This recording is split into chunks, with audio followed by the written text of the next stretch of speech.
VD. സതീശന്റെ പത്രിക സ്വീകരിച്ചു എന്നുള്ളതാണ് ഇപ്പോൾ വരുന്ന ഏറ്റവും പ്രധാനപ്പെട്ട വാർത്തകളിലൊന്ന്. വരുമാനം മറച്ചുവെച്ചുവെന്ന പരാതിയിൽ പത്രിക നേരത്തെ മാറ്റിവെച്ചിരുന്നു. നിയമോപദേശം തേടിയ ശേഷം തുടർ നടപടി സ്വീകരിക്കുമെന്ന് LDF അറിയിച്ചിരിക്കുന്നു. ആര്യ വിനോദ് വിവരങ്ങളുമായി ചേരുകയാണ്. ആര്യ, വി.ഡി. സതീശന്റെ പത്രിക അത് സ്വീകരിക്കുന്നത് മാറ്റിവെച്ചിരിക്കുകയായിരുന്നു. ഇപ്പോൾ പത്രിക സ്വീകരിച്ചിരിക്കുന്നു എന്നുള്ളതാണ് ഏറ്റവും പുതിയ അപ്ഡേറ്റ്. എന്താണ് LDF ഇപ്പോൾ പറയുന്നത്?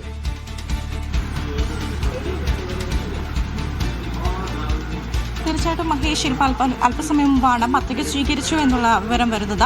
റിട്ടേണിംഗ് ഓഫീസർ പക്ഷപാതപരമായി പെരുമാറി എന്നുള്ളതാണ് ഇപ്പോൾ പരാതിക്കാരൻ നമ്മോട് അറിയിക്കുകയുണ്ടായത്. ഫൈൻ അടച്ചതിൽ വെരിഫിക്കേഷൻ നടന്നിട്ടില്ല, നുണങ്ങൾ മാത്രം എഴുതിയ ഒരു സത്യവാങ്മൂലമാണെന്ന് ഇപ്പോൾ പരാതിക്കാരൻ വ്യക്തമാക്കുകയുണ്ടായി. LDF സ്ഥാനാർത്ഥിയുടെ പേരിലായിരുന്നു നടപടി. ഔദ്യോഗിക വാഹനത്തിന്റെ പെനാൽറ്റി അടച്ചിട്ടില്ല, കൈവശമുള്ള സ്വർണത്തിന്റെ മൂല്യം കുറച്ചു കാണിച്ചു, ആസ്തി കുറച്ചു കാണിച്ചു, വരുമാന സ്രോതസ് വെളിപ്പെടുത്തിയിട്ടില്ല തുടങ്ങിയതൊക്കെയായിരുന്നു പരാതിയിൽ ഉണ്ടായിരുന്നത്. എന്നാൽ ഇതൊക്കെ മാറ്റിവെച്ചുകൊണ്ട് ഇപ്പോൾ പത്രിക സ്വീകരിച്ചിരിക്കുകയാണ്.